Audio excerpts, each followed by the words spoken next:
Hello, welcome back. So today I have another bourbon that I'd like to review for you guys. It is the Russell's Reserve 10-year age Kentucky Straight Bourbon Whiskey. So just a little bit about Russell's. It's made by the master distillers at the Wild Turkey Distillery. Wild Turkey is one of my favorite distilleries. I have pretty much Wild Turkey 101 declared as my house bourbon. Um, Whether it's just drinking neat on the rocks or mixed into an old fashioned. I've tried some of their other products, such as the Wild Turkey Rare Breed Barrel Proof Bourbon, fantastic whiskey, which I will be reviewing later um, on this channel. But this is made by the master distillers over at Wild Turkey, Jimmy Russell and his son Eddie Russell. So they're kind of like the father and son duo over there at Wild Turkey. So I've had this bottle for quite some time, as you can see. Drank it for most of the way. So as usual, I'm going to read some of the contents on the bottle first before proceeding with the review. Starting with the front label. So Russell's Reserve Kentucky Straight Bourbon Whiskey. Over 100 combined years of whiskey making experience are on display in this bottle. Master distillers Jimmy and his son Eddie Russell hand select these barrels after at least 10 years of aging, resulting in a bourbon that delivers notes of rich, spicy vanilla. You have both of their signatures here, Jimmy and Eddie. They are Kentucky Bourbon Hall of Fame Master Distillers, both of them. The Russells hand selected this bourbon as the perfect liquid. Now it's your turn. It's complex, but not complicated. From our family to yours. I think that's it. Besides the government warning label that's on the side. Kind of on the little collar here, it says Generations of Craft, Lawrenceburg, Kentucky. Alright, so let's pour ourselves a dram. Get my Glencairn here. This is a cork off.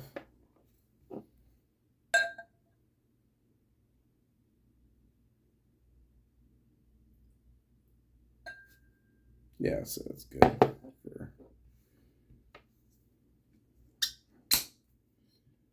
All right. So,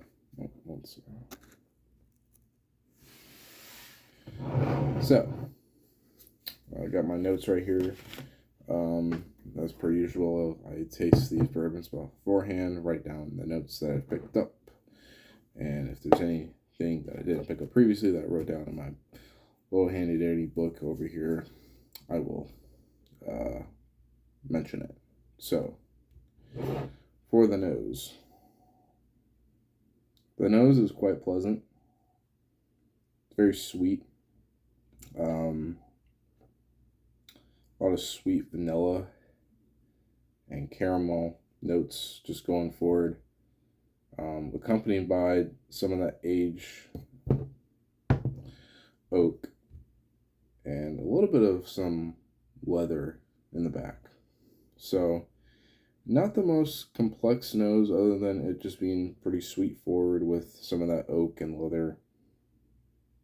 And that's kind of all I really pick up from the nose on this guy. Nothing bad at all. I mean, they even said it on the bottle. It's complex, but not complicated. And I'm sure this bourbon gets a little bit more complex as we dive deeper. So, let's see.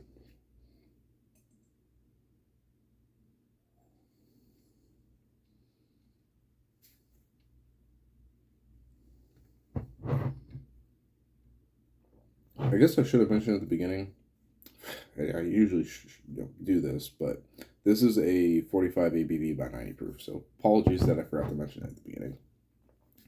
So for the palate is a little bit interesting. So kind of the vanilla and caramel kind of come through from the nose, but just not as sweet as it is on the nose.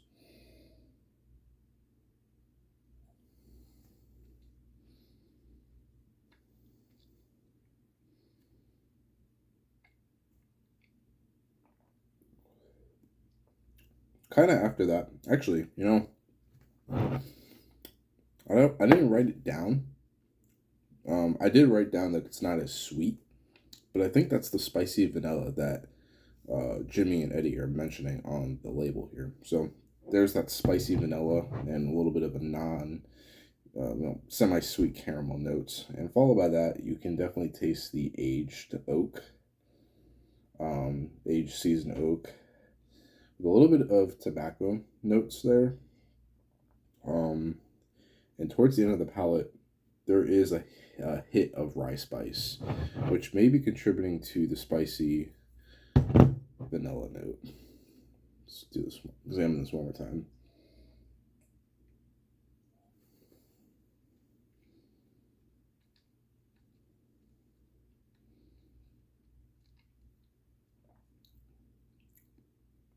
Yeah, spicy vanilla. Just not as sweet as it was in the nose. Same thing with that caramel. Kind of towards the end, you get a little bit of tobacco, some seasoned aged oak, and just a hit of rye spice. So, it is a complex palate. Like, definitely a complex palate, but not overly complicated, which I, can appreciate coming from a bottle like this. So for the finish,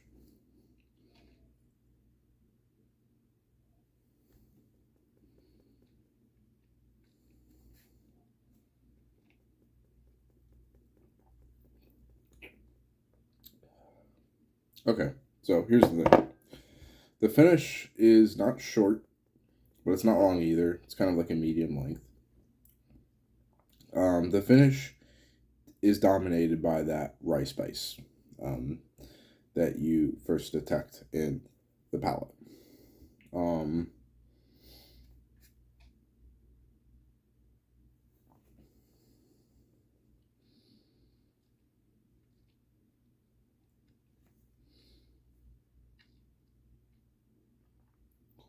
Yeah, just domination of that. Just a domination of that rye spice.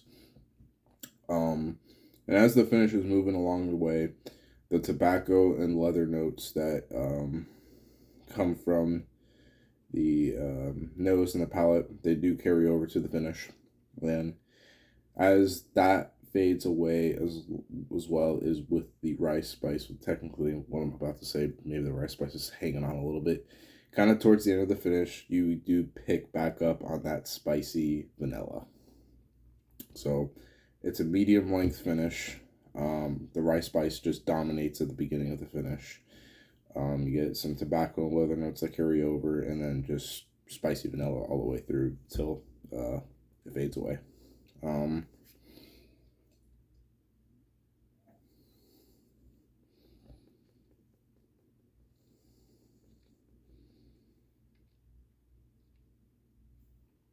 Yeah.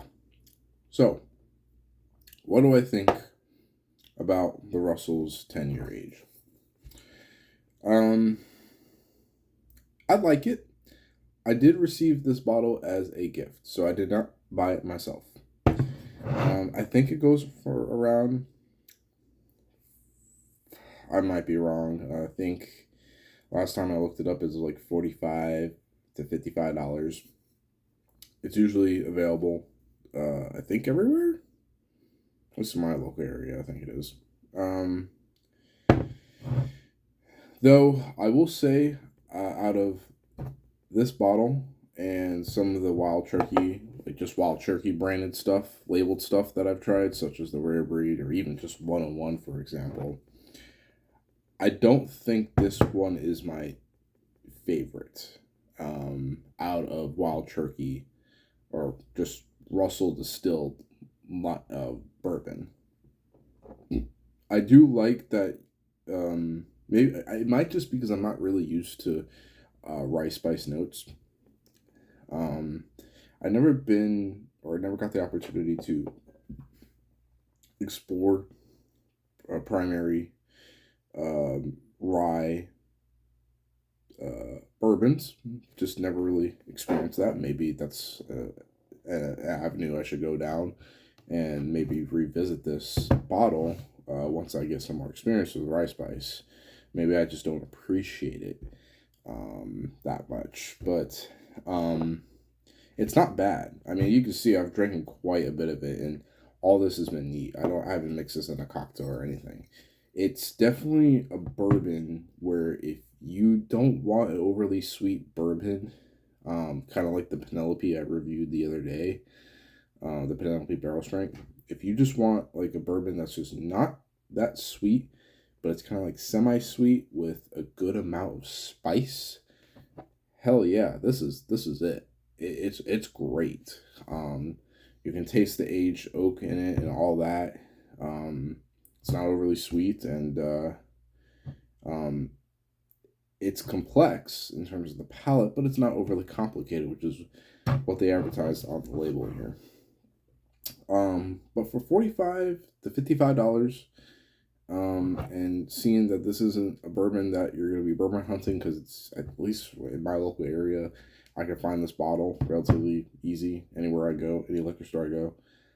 I mean, I think it's a decent pickup to add to your collection. So, yeah, I guess I would say, yeah, I recommend it. Especially if you are looking for a bourbon that's not overly sweet, but has a good balance of semi-sweet notes with some rye spice, if that makes any sense. So, that's about it. And, yeah, see ya.